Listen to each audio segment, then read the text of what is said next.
Sorti en 1997, le premier volet de La vérité si je mens est un choc. Les traits les plus grossiers des juifs pieds noirs sont réunis. Blagues, accents, argent, costumes, manières, lourdeur. Rien n'est épargné, mais c'est le 3e plus gros succès au box-office l'année de sa sortie. Un film qui met en scène les stéréotypes les plus grossiers de la communauté juive séfarade. Ne prenait-il pas le risque d'appuyer là où ça fait mal ? À l'époque, pas vraiment. Sur le net, les critiques sont rares et soulignent la lourdeur des blagues et les clichés communautaristes kitschissimes. Au sein de la presse juive et non juive, cette bande de copains fait l'unanimité et entraîne tout le monde dans la déconnade et l'embrouille. 4 ans plus tard, 2001, c'est La vérité si je mens numéro 2. Thomas Gilou se prend à nouveau au jeu. Même bande de copains, même cliché. Près de 7 millions de spectateurs français iront dans les cinémas. Jacques Chirac préside la France, le black blamber de la Coupe du Monde est loin. Ilan Halimi se fait torturer et assassiner parce que juif, donc riche, en 2006. 11 ans plus tard, en février 2012, le 3e épisode.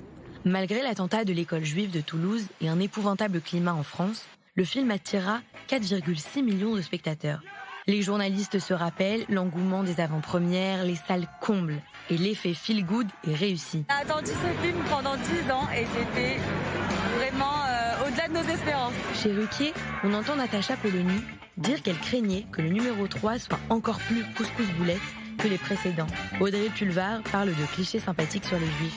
Et Gilbert Melki raconte sur Europe 1 que tout le monde a adoré Patrick Abitbol, même les antisémites. Cependant, c'est lors du lancement de ce 3e volet que le Bureau national de vigilance contre l'antisémitisme a déposé pour la première fois une plainte. Pas contre le film, contre des propos antisémites lors d'une projection, dans le Val-de-Marne en 2012.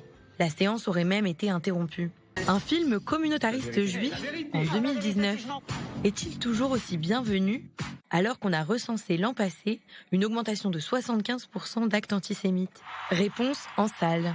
Est-ce qu'on peut rire de tout ? Bien sûr, du moment qu'on rit.